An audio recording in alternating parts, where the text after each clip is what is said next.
How was your day? Today marks our 7-year anniversary. We went to the same restaurant we always go to, our special spot. The atmosphere, the scenery, everything was just as cozy and perfect as the first time we met. But this time, it was different. I went there with a glimmer of hope. I hoped that tonight I would finally be proposed to. I wanted tonight to be a new chapter, the day you would ask me to marry you, taking our 7-year relationship to the next level. Throughout dinner, I subtly steered the conversation towards our future, hoping you would say what I desperately longed to hear. But you just smiled and changed the subject. When I bravely, directly told you I wanted to get married, the answer I got was, I don't think it's the right time yet. 7 years have passed, and I don't even know when this right time you speak of will ever arrive, maybe never. Hearing your words, tears just streamed down my face. I couldn't tell if these tears were from happiness or disappointment. Only one thing was certain. 2 words choked out from my throat. Stop this. As those words escaped, all the disappointments I had collected over the past 7 years suddenly vanished, taking with them all the hopes I had nurtured for you for so long. After all, dating and then marrying requires so much effort, so many risks, and so much pain. Love is easier because we can't truly control it. So, where does the saying, if you've loved for 7 years and aren't married, you'll break up, come from, and why does it make us so afraid? In reality, the phrase, if you've loved for 7 years and aren't married, you'll break up, is believed to be influenced by the Western concept of the 7-year itch.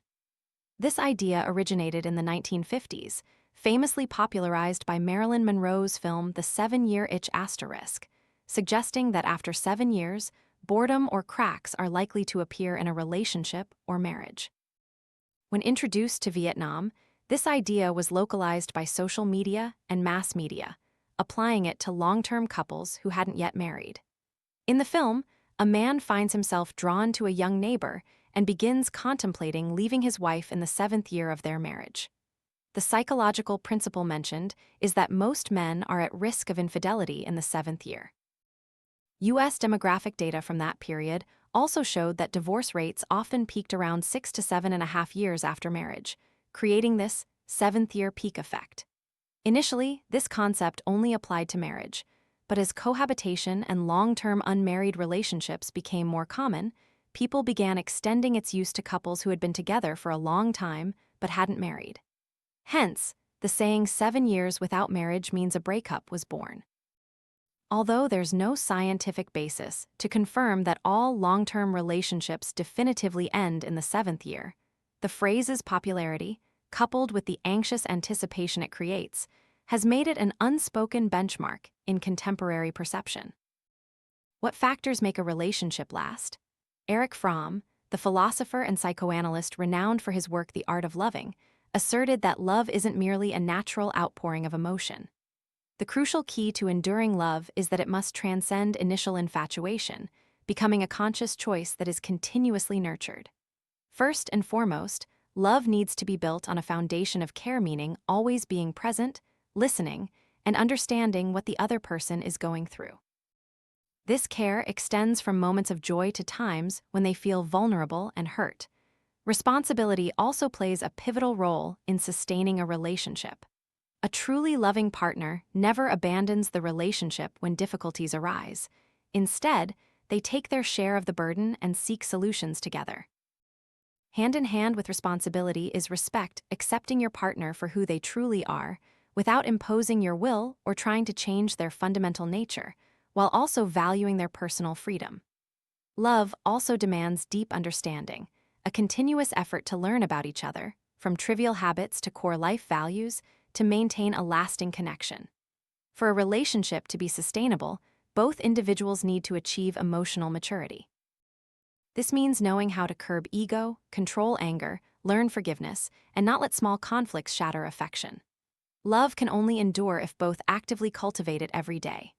No one can sustain love by simply letting feelings drift along by inertia. It requires constant renewal, care, and dedicated moments of connection. It is this combination of care, responsibility, respect, understanding, maturity, and the will to nurture it that creates a love impervious to the erosion of time. There was a young man who left his hometown for the city to build a career, struggling amidst the hustle and bustle, barely making ends meet. 3 years passed, And the most precious thing he had wasn't money or fame, but a beautiful girlfriend admired by many. Even though his future remained uncertain and his pockets were rarely full, she chose to stay by his side, quietly supporting him. Many wealthy men had approached her, offering lavish promises, but she skillfully declined, believing that her love for this young man was what truly deserved to be cherished. They were like two pieces of a puzzle, knowing how to endure, accept, and complement each other. Together, they continuously learned to love and grow, steadily navigating difficulties and challenges, relying on each other to live and build a future, however precarious. They let time quietly pass, marking a sincere love story built on a foundation of choice, perseverance, and trust. So, what happens in long-term relationships? Some long-standing relationships grow stronger thanks to their deep bonds, moving further along their shared journey. But then there are others that, due to excessive attachment, get caught in a toxic cycle, causing both individuals to gradually lose their freedom and initial joy. Two people remain together, appear together at important events, and still call each other by intimate names. Yet in reality, the relationship is like a boat standing still in the ocean, constantly battered by waves but never reaching shore. Habit and the fear of loneliness are just the beginning. Behind them are complex psychological mechanisms that keep two people together. Prominent among these are trauma bonding and learned helplessness. These two intertwined psychological phenomena form an invisible yet strong bond. Firstly, trauma bonding occurs when a relationship contains intense moments of affection and deeply hurtful incidents that repeatedly cycle. Initially, there's a phase filled with kindness and care, making one feel safe and special. Then, a conflict erupts, leading to arguments, silence, bitter words, or even betrayal. Just when the wound is fresh, the other person returns with apologies and fervent acts of compensation, making the feeling of happiness surge even more intensely. This alternation between deprivation and compensation simultaneously activates dopamine and oxytocin in the brain, making the sense of attachment feel like an addiction. Those involved easily mistake the relief felt after suffering for profound love, thereby clinging to the relationship as if it were their sole source of life.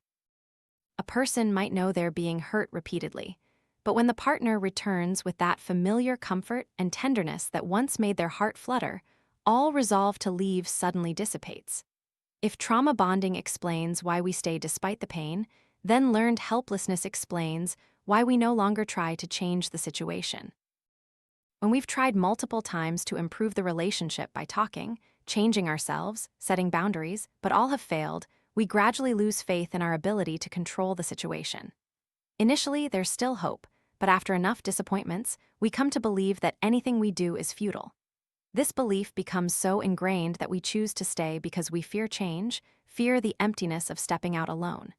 We begin to normalize the pain, treating it as an inevitable part of love. Every time we want to leave, memories of beautiful moments, mixed with faint hopes for change, pull us back. Having been together for many years, we fear that if we leave, everything will have been meaningless. We'd rather endure the suffering than face the emptiness of being alone. We think that if we just try a little harder, the other person will change and will enjoy the sweet fruits of love. But the longer we wait, the tighter the loop will twist the pain in our hearts. If I hadn't met Vivian that day, what would my life be like now? If I hadn't met her, would I be less miserable? Alex tormented himself with these questions. He dedicated his life to being with the woman he loved, even sacrificing his own dreams. But ultimately, Alex was just a small, ordinary man. To be by Vivian's side, he had to struggle for every penny. During the day, he buried himself in job applications, and at night, he agonized over the dreams he couldn't pursue. In those moments, Vivian was no longer his priority. She became a burden that he felt he had to carry for the rest of his life. A love like that, in the end, was merely an illusion because he felt utterly exhausted. So, what makes us realize it's time to stop? Vivian stayed by Alex's side without a hint of hesitation or doubt. She always believed he was her destiny. She wanted to marry him, share living expenses, and love him. But just once, she accidentally overheard Alex agonizing over having met her years ago, and she decided to break up with him then and there. Many blamed her for being heartless, but one might ask, if later, when they were already husband and wife and he faced difficulties, What guarantee was there that he wouldn't drag up the old reason, saying, "I'm miserable like this because I saved you"? How would she have to live, constantly suffering and hurt? Midlife crisis, career pressure, watching friends get married and have children one by one, all these milestones could be reasons. But a more certain reason is perhaps when we realize our partner is suffering because of us. Vivian understood that love cannot be just a one-sided sacrifice. When those sacrifices become a burden, love loses its purity and completeness.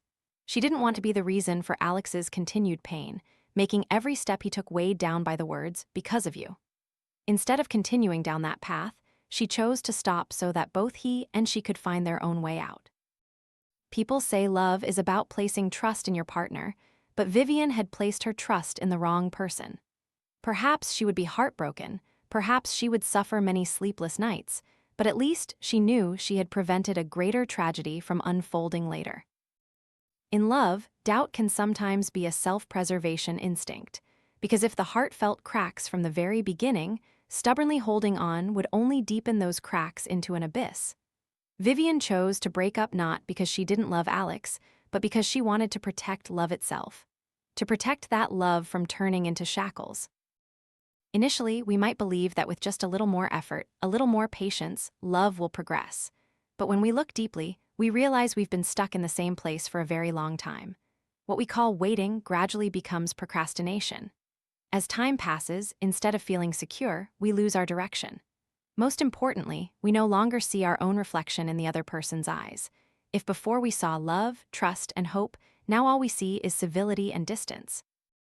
So what should we do after realizing a long-term relationship isn't going anywhere? When you've been in a relationship for too long, wholeheartedly wishing for your partner to embark on a new journey with you, but they remain indifferent, evasive, and come up with endless excuses to avoid it, that's precisely when you should stop and ask yourself how you truly feel. When you realize you're exhausted and no longer have the energy to try and fix things, you often go through an intense internal struggle before deciding to leave that spiral of trauma bonding. This process begins by gradually limiting contact, reducing conversations, and refusing to engage in situations that could pull you back into old pain. Sometimes, you choose to block the other person's phone number or social media accounts to avoid further hurt.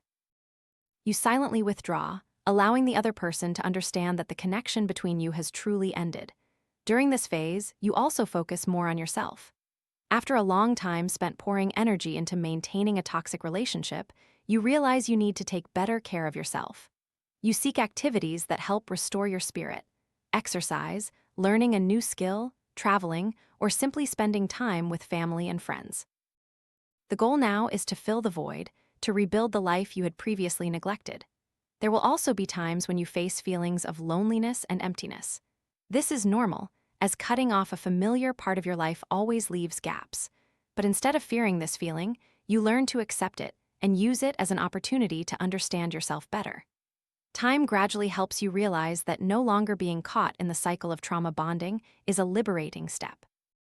And that void will eventually be filled with healthier experiences.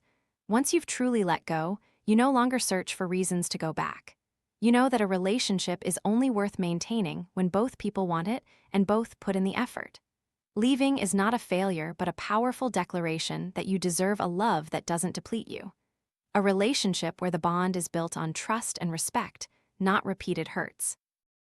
Ultimately, the person we choose as our life partner determines how our entire life will unfold and how we will live.